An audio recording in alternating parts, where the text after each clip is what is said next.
नमस्कार साथियों, स्वागत है आप सभी का रेलवे डिपार्टमेंटल यूट्यूब चैनल में। मैं हूं रवि कुमार और आप देख रहे हैं रेलवे डिपार्टमेंटल एग्जाम में पूछे जाने वाले महत्वपूर्ण प्रश्न का संग्रह, जो परीक्षाओं को ध्यान में रखकर बनाया गया है। आज के वीडियो में हम लोग दुर्घटना नियमावली के महत्वपूर्ण प्रश्न को देखेंगे, जो एग्जाम के लिए बहुत ही महत्वपूर्ण है। तो पहला प्रश्न को देखते हैं, मध्य रेल के दुर्घटना नियमावली में कितने अध्याय हैं? तो मध्य रेल के दुर्घटना नियमावली में 8 अध्याय हैं। अगला प्रश्न है, मध्य रेल के दुर्घटना नियमावली में कितने परिशिष्ट हैं? तो इसका सही उत्तर है 27। और दुर्घटना नियमावली में हर जोन का कुछ अलग अलग अध्याय हो सकते हैं, तो ये मध्य रेल का दिया हुआ है। तो हम लोग अगला प्रश्न को देखते हैं, वर्तमान में मध्य रेल पर दुर्घटना नियमावली का वर्ष का संस्करण कब लागू है? तो दुर्घटना नियमावली का वर्ष संस्करण 2003 से लागू है।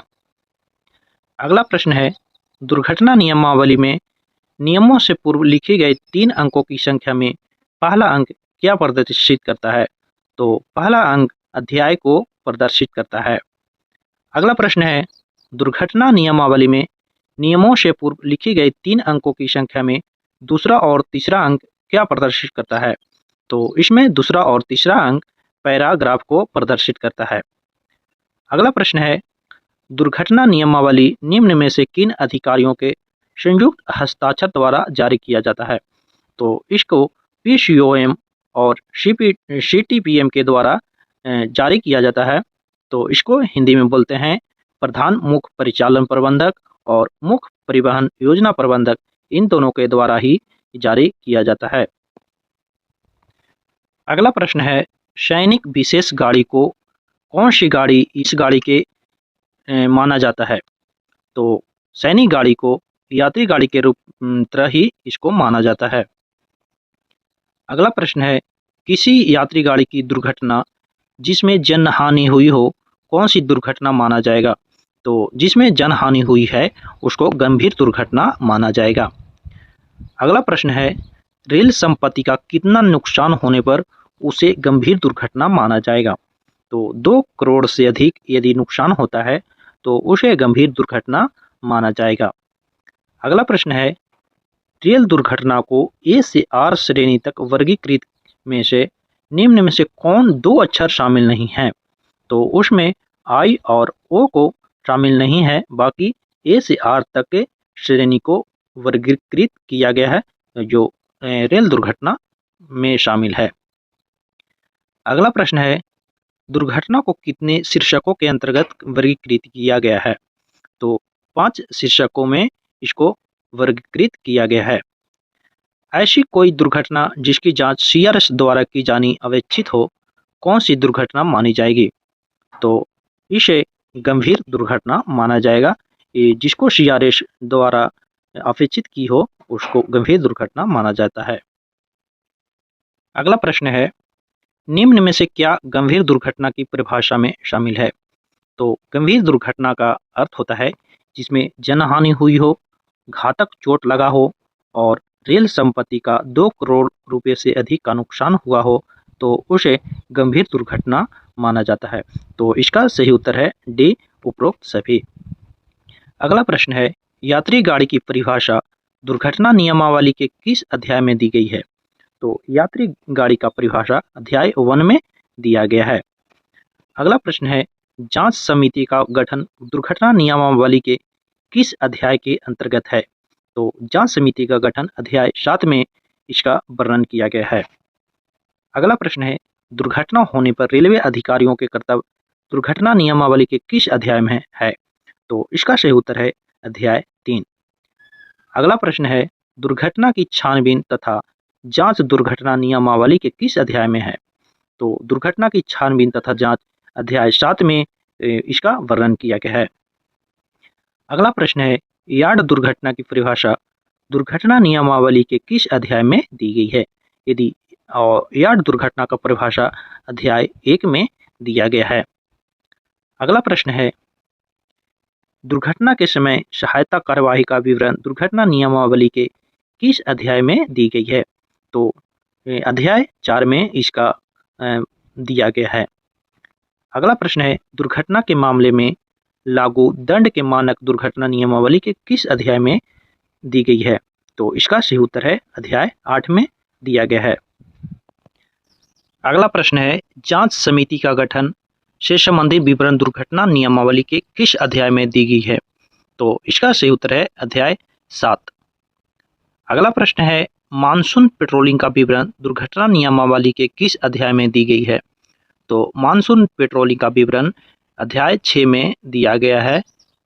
अगला प्रश्न है, ब्लॉक नियमों का उल्लंघन दुर्घटना नियमावली के किस अध्याय में है? तो इसका अध्ययन अध्याय 1 में दिया गया है। अगला प्रश्न है, दुर्घटना मॉक ड्रिल दुर्घटना नियमावली के किस अध्याय में है? तो मॉक ड्रिल का वर्णन अध्याय 4 में दिया गया है। दुर्घटना नियमावली के अध्याय 3 में निम्न में से क्या वर्णित है? तो अध्याय 3 में रेल पदाधिकारियों का कर्तव्य वर्णित किया गया है। अगला प्रश्न है, दुर्घटना नियमावली के अध्याय 7 में निम्न में से क्या वर्णित है? तो छानबीन तथा जांच अध्याय 7 में वर्णित किया गया है। अगला प्रश्न है, रेल दुर्घटना का वर्गीकरण दुर्घटना नियमावली के किस अध्याय में दी गई है? तो रेल दुर्घटना का वर्गीकरण अध्याय 1 में दिया गया है। आगे का प्रश्न है, असमान घटनाएं घटित होने पर की जाने वाली कार्रवाई दुर्घटना नियमावली के किस अध्याय में दी गई है? तो इसका सही उत्तर है अध्याय 6 में दिया गया है। अगला प्रश्न है, गाड़ी की परिभाषा दुर्घटना नियमावली किस अध्याय में दिया गया है? तो इसका सही उत्तर है अध्याय 1। अगला प्रश्न है, दुर्घटना की परिभाषा दुर्घटना नियमावली के किस अध्याय में दी गई है? तो इसका सही उत्तर है अध्याय 1। अगला प्रश्न है, गाड़ी दुर्घटना की परिभाषा दुर्घटना नियमावली के किस अध्याय में दी गई है? तो इसका भी सही उत्तर है अध्याय 1।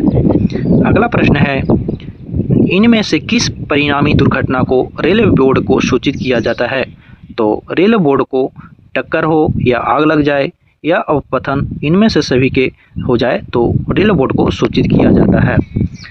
अगला प्रश्न है, गाड़ी का स्लिप साइडिंग में प्रवेश दुर्घटना के किस शीर्षक के अंतर्गत वर्गीकृत किया गया है? तो गाड़ी का स्लिप साइडिंग में प्रवेश करना सांकेतिक दुर्घटना के अंतर्गत वर्गीकृत किया गया है। अगला प्रश्न है, गाड़ी का क्रैश साइडिंग में प्रवेश दुर्घटना के किस शीर्षक के अंतर्गत वर्गीकृत किया गया है?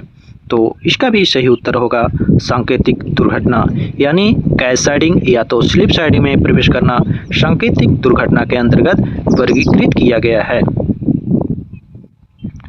अगला प्रश्न है, निवारित टक्कर को दुर्घटना के किस शीर्षक के अंतर्गत वर्गीकृत किया गया है? तो निवारित टक्कर को सांकेतिक दुर्घटना के अंतर्गत वर्गीकृत किया गया है। अगला प्रश्न है, ब्लॉक सेक्शन में इंजन का फेल होना किस दुर्घटना के अंतर्गत वर्गीकृत किया गया है? तो ब्लॉक सेक्शन में इंजन का फेल होना उपस्करों की खराबी के अंतर्गत इसे वर्गीकृत किया गया है। अगला प्रश्न है, सिग्नल एवं ब्लॉक उपकरणों का खराब होना दुर्घटनाओं के किस शीर्षक के अंतर्गत वर्गीकृत किया गया है? तो सिग्नल और ब्लॉक उपकरण का खराब होना इसे भी उपस्करों की खराबी माना जाता है। अगला प्रश्न है, सिग्नल को खतरे की स्थिति में पार करना दुर्घटना के किस शीर्षक के अंतर्गत वर्गीकृत किया जाता है? तो सिग्नल को खतरे की स्थिति में पार करना इसको सांकेतिक दुर्घटना के अंतर्गत वर्गीकृत किया गया है। अगला प्रश्न है, निम्नलिखित में से ब्लॉक नियमों का उल्लंघन का उदाहरण कौन सा है? तो ब्लॉक उपकरण का उल्लंघन इनमें से सभी आंसर दिया है। तो पहला दिया है गाड़ी का सैंड हब में प्रवेश, ये भी ब्लॉक उपकरण का उल्लंघन होता है। प्रवेश बिना एटीपी ब्लॉक सेक्शन में और गाड़ी का क्रैश साइडिंग में प्रवेश करना ये सभी ब्लॉक नियमों का उल्लंघन का उदाहरण है। अगला प्रश्न है, निम्नलिखित में से परिणामी गाड़ी दुर्घटना का उदाहरण कौन सा है? तो परिणामी गाड़ी दुर्घटना का उदाहरण गाड़ी में आग लगना, ये परिणामी गाड़ी दुर्घटना का उदाहरण है। अगला प्रश्न है, निम्नलिखित में से सांकेतिक दुर्घटना का उदाहरण कौन सा है? तो सांकेतिक दुर्घटना का उदाहरण है सिग्नल को ऑन स्थिति में पार करना। अगला प्रश्न है, निम्नलिखित में से कौन सांकेतिक दुर्घटना में शामिल नहीं है? तो सांकेतिक दुर्घटना में टक्कर शामिल नहीं है, बाकी निवारित टक्कर, ब्लॉक से नियमों का उल्लंघन, सिग्नल को ऑन स्थिति में पार करना, ये सांकेतिक दुर्घटना के अंतर्गत आता है। अगला प्रश्न है, टक्कर को कितनी दुर्घटना श्रेणियों में बांटा गया है? तो टक्कर को A1 से A5 तक के श्रेणियों में बांटा गया है। अगला प्रश्न है, निम्नलिखित में से कौन यात्री गाड़ी को की तरह माना जाता है? तो यात्री गाड़ी की तरह मिलिट्री गाड़ी को, टावर वैगन को और सामग्री गाड़ी को, ये सभी को माना जाता है। तो इसका आंसर डी होगा, उपयुक्त सभी। अगला प्रश्न है, ए रूट पर संचार व्यवस्था में कुल व्यवधान की न्यूनतम सीमा कितनी निर्धारित की गई है? तो इसका 6 घंटा या उससे ज़्यादा निर्धारित की गई है। अगला प्रश्न है, स्टेशन सीमा के बाहर दो गाड़ियों के पूर्णतः रुक जाने के बाद उनके बीच की दूरी कम से कम कितने होने पर निवारित टक्कर माना जाएगा? तो 400 मीटर से यदि कम है तो उसे निवारित टक्कर माना जाएगा।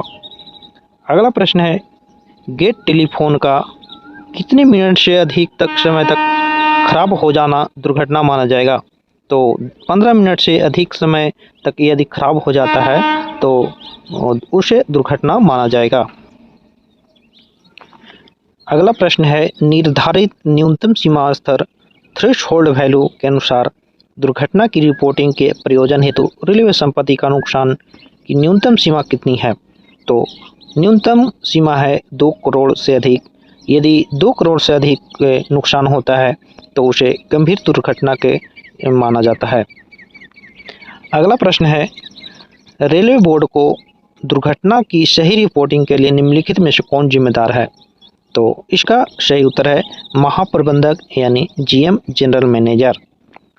अगला प्रश्न है, परिणामी गाड़ी दुर्घटना में इनमें से क्या शामिल है? तो परिणामी दुर्घटना में शामिल है जनहानि, मानव चोट, रेल संपत्ति का नुकसान। तो ये तीनों सही है, यानी इसका सही उत्तर है उपरोक्त सभी।